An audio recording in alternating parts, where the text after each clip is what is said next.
Chapter 2. Equestrian Wasteland. What world do you live in? Out here in the real world, blood flows, little pony. Blood flows. Nothingness. My first several seconds outside were a heart-bursting eternity of hoof-pounding terror. The story had been right. All that was outside was a great, black nothingness. It surrounded me, suffocating. If I had been able to draw breath, I would have screamed. And then my eyes started to adjust to the darkness. I began to calm, gasping, feeling weak, and not just a little foolish. In my defense, I had never experienced night before. Not really. Sure, I'd always turned off the lights before curling into bed, but that darkness was small, confined to my little room, and there was always the glow from under the door. The hall lights of Stable 2 were eternal. This was different. A cool air, quite unlike anything within the stable, tickled my coat and chilled my skin beneath. It bore smells that were dank and rotting, dusty and alien. I could hear the sounds of night insects, creaking of wood and a far-off sloshing. But I was struck more by what I couldn't hear. The constant low hum of the stable's generators and the ever-present high whine of the lights were gone, so powerful in their absence that I first mistook the outside as silent. I could feel dirt and broken stone beneath my hooves, so unlike the smooth and sterile floors I had trotted all my life. And though I could not see much or far, I could see further than I had ever seen before, and there were no walls to mark the end of the room. I was staring into a horizontal abyss that stretched out from me in every direction. An entirely new panic began to form within me. My hind legs went out from under me, and I sat, stunned. I turned my gaze to the ground, breathing deeply, thanking it not only for holding me up, but being a visual endpoint. Then I made the mistake of looking up into the sky, and the absolute endless upness of it sent my head spinning and my stomach lurching. Great masses of clouds rolled over most of the sky, but there were gaps through which soft light poured, and through those I could see the up went on forever. Insanely, I thought of the clouds as a great net, made to catch me if I fell from the earth into the yawning gulf above. But if I slipped through the holes, I would just fall up forever. I clenched my eyes shut and tried to keep from vomiting. The fear and queasiness was intense, but passing. Once my faculties returned, I began to notice those things which had escaped me in my initial panic. The surrounding terrain was becoming evident. The world around me did not stretch out evenly. The ground heaved and rolled, hills creeping towards mountains. The earth was punctured by the upthrusting black fingers of long dead trees. Along distant hilltops, I could see the swaying, leaf-shrouded branches of healthier woods, but the living trees near Stable 2 were few, scattered, and sickly. Second, I noticed that my pip-buck was flashing with a host of alerts. The mapmaker was already beginning to do its work on my new and unfamiliar surroundings, and to my surprise had already pulled a labor from the ether. Sweet Apple Acres. Turning around to get my bearings, my eyes were drawn to the large, hollowed-out tusk of what I had assumed had once been a magnificent house. Now it creaked and swayed in the breeze, as if threatening to collapse. Looking to my pip-buck again, I noticed that it was picking up several radio transmissions. The radio broadcast from Stable 2 was dark, but new stations had taken its place. My heart leapt, for it was the first indication that there might be pony life out here after all. I nudged my pip-buck to start playing the first station on the list. Still sealed up. There is no way inside. My son, he ate one of the apples from those damned apple trees up near the stable, and now he's terribly sick. Too sick to move. We've holed up in the cistern near the old memorial. We're running out of food and medical supplies. Please, if any pony hears this, help us. Message repeats. Hello? Is there any pony out there? Please, we need help. I was bringing my family to the stable up near Sweet Apple Acres when we were attacked by raiders. Only my son and I survived. We made it to the stable, but it's still sealed up. There is no way inside. My son, he ate one of the apples from those damned apple trees up near the stable, and now he's terribly sick. Too sick to move. We've holed up in the cistern near the old memorial. We're running out of food and medical supplies. Please, if any pony hears this, help us. Message repeats. Hello? A voice was filled with a terrible resignation, as if the pony had already given up hope and was just going through the motions. Shaken, I turned it off. I didn't think I could bear to hear it again.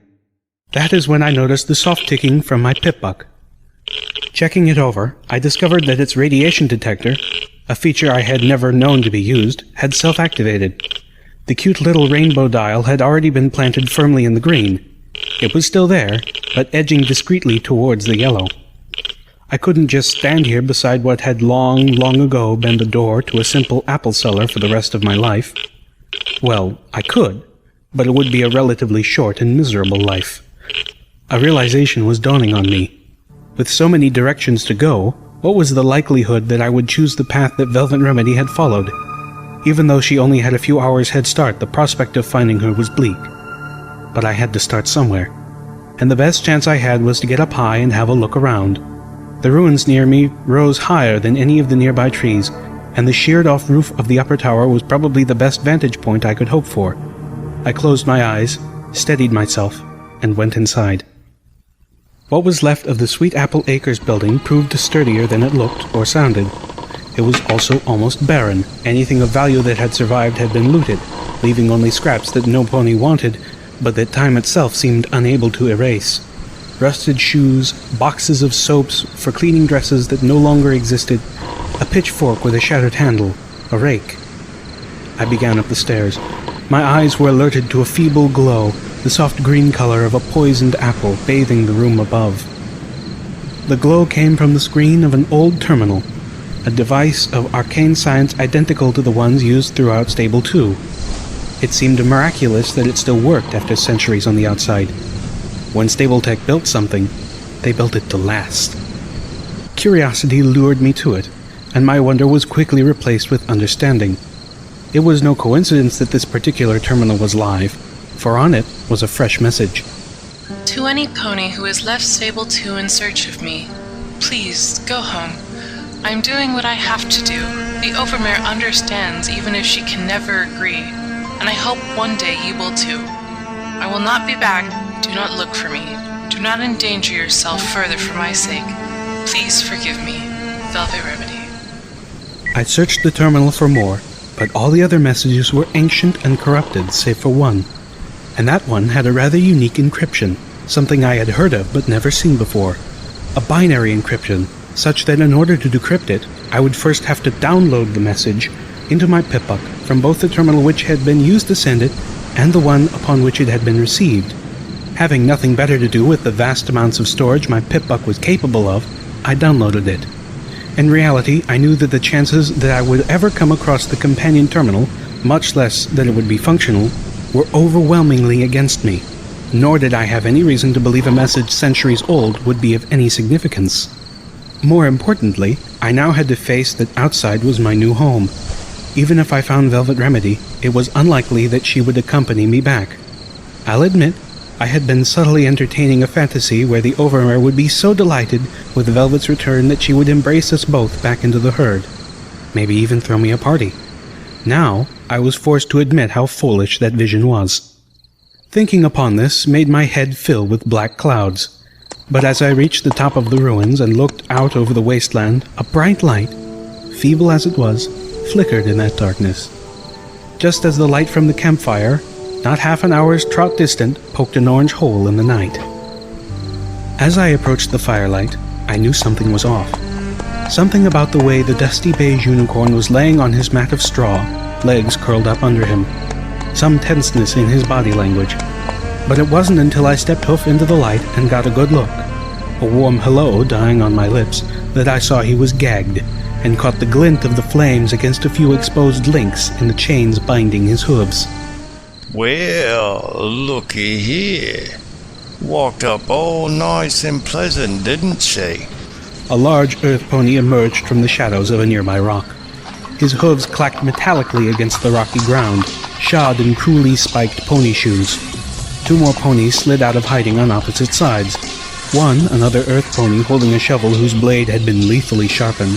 The other, a unicorn whose glowing horn levitated towards me, a short instrument of wood and metal with two barrels. Each pony wore barding made from thick hide. Much like Knight, I had never seen a firearm before, save for pictures and books. But those books were more than explicit enough for me to recognize the mortal threat. The bound unicorn on the mat shook his head with a sad yet derisive look and began trying to scrape the gag away with a forehoof, no longer making effort to keep the chain secret. The three ponies menacing me spared him only the occasional glance. Might as well trust herself up for us, The gun-wielding unicorn snickered. Then, addressing me, You wouldn't mind, would you?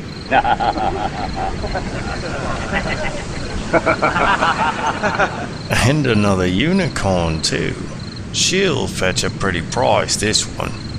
fetch a price for what? And from whom? The one holding the shovel spear in his mouth mumbled something incomprehensible.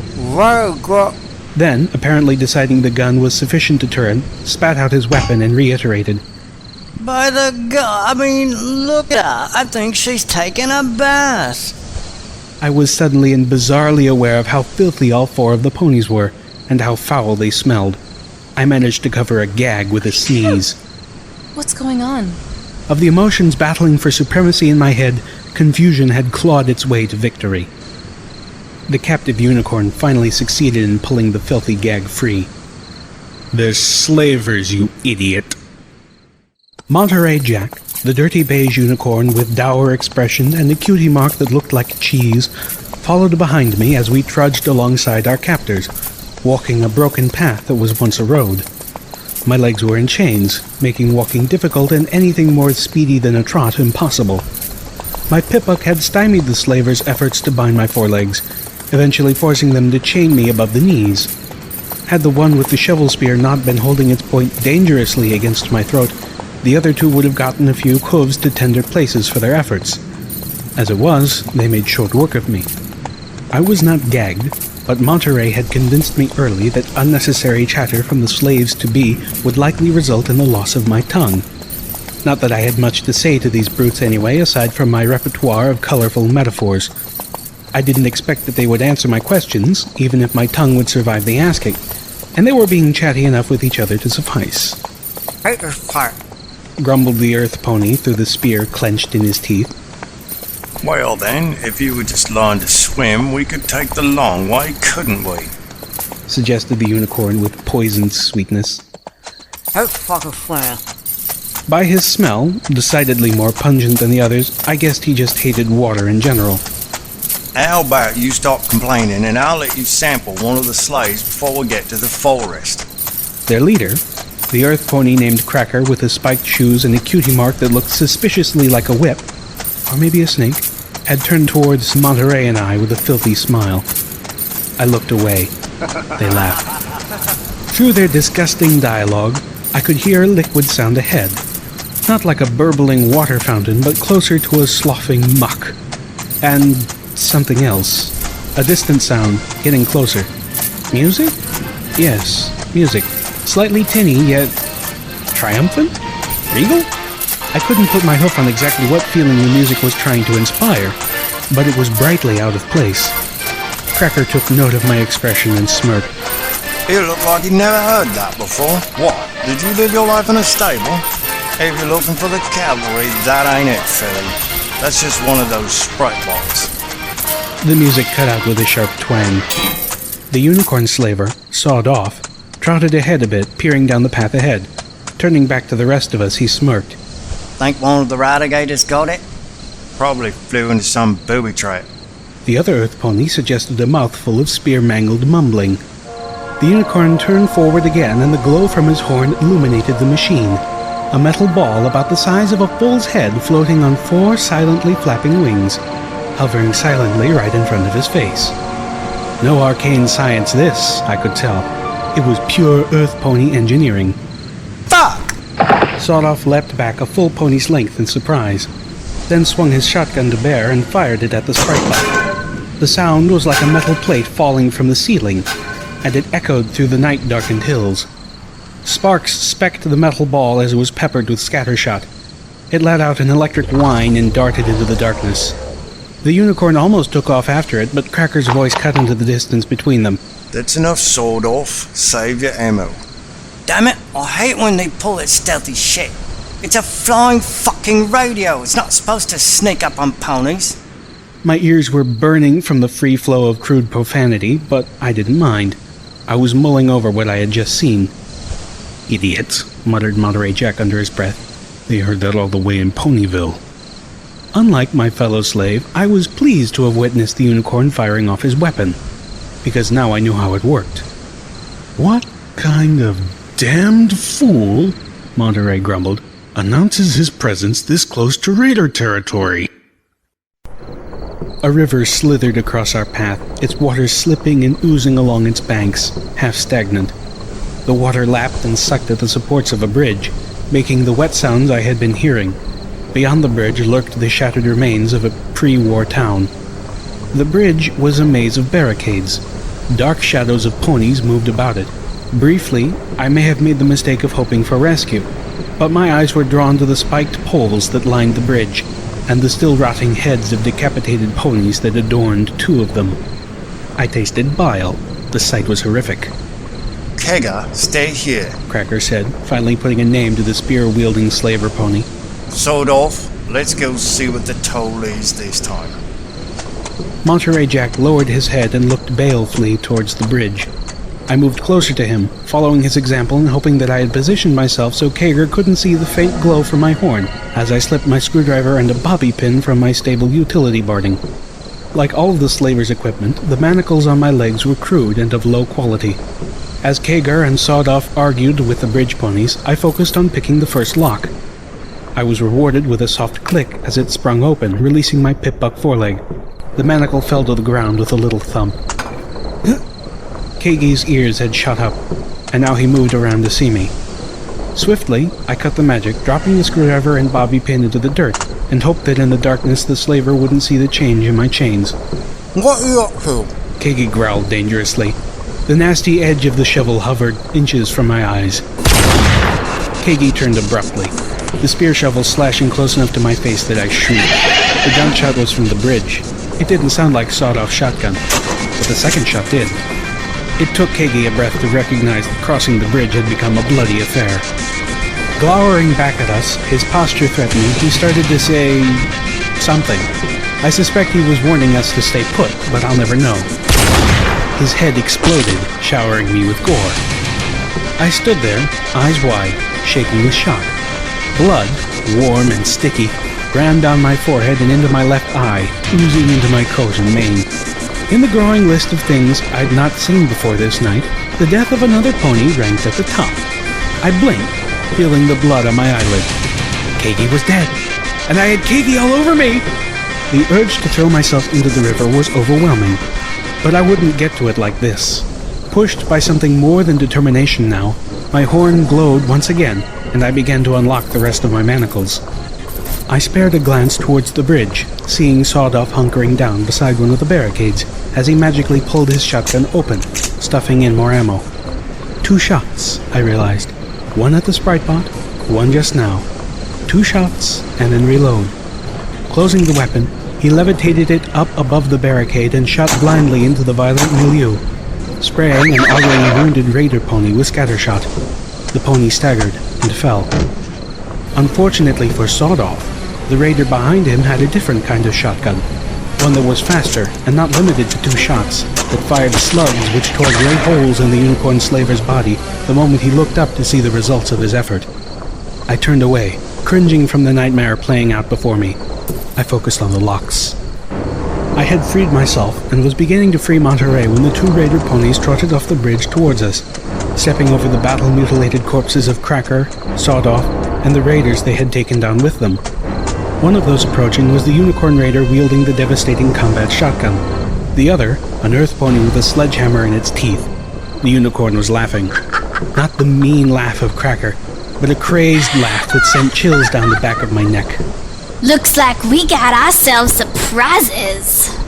The earth pony chortled behind the sledgehammer as the unicorn looked us over appraisingly. The 2 were somehow even filthier than the slavers. The unicorn bore jagged scars across her face and flanks, one of them tearing through her cutie mark, several freshly bleeding. The earth pony was hairless and painfully burned over much of her left side. Both wore barding that looked ragged and cobbled together. Help us? I suggested weakly. Oh, I'll help myself to you, all right. The unicorn reared up and gave me a kick, her hoof striking hard into my side. Pain exploded, and I dropped, gasping. Rearing up again, she brought her full weight down on me. I howled. Near me, Monterey let out a wet grunt of pain as the earth pony gave him a taste of her sledgehammer. Leaving me in a crying huddle, the unicorn also turned her attention to the still chained Monterey. In moments, it became clear they intended to beat and bludgeon him until he was another lifeless corpse. And probably not stop then. Hold his leg out. I'm gonna shoot his hooves off. The unicorn raider floated the combat shotgun a foot from Monterey's splayed left hind leg, the only one I had freed from its manacle. Ignoring the pain, I leapt up, closing the distance and spinning as I gave a fierce back kick.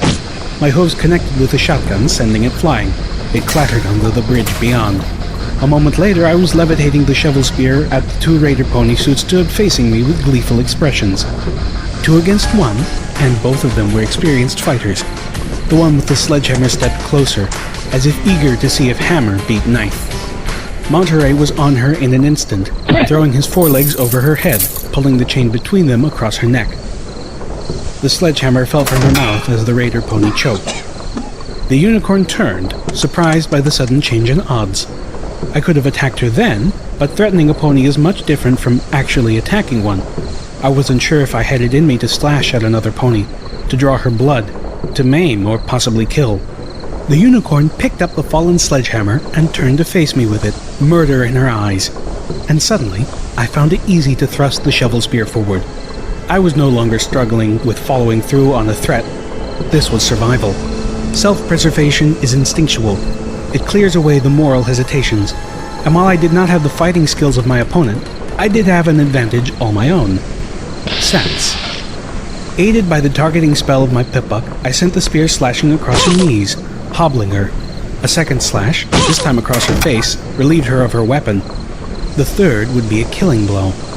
Except I wasn't ready to do that. Not yet. Instead, I swung the spear around, cracking her across the head with its handle, hard enough to splinter the wood. The unicorn raider fell at my feet, unconscious. I looked up. Monterey was standing, chest heaving, over the body of the earth pony raider, the life choked out of her.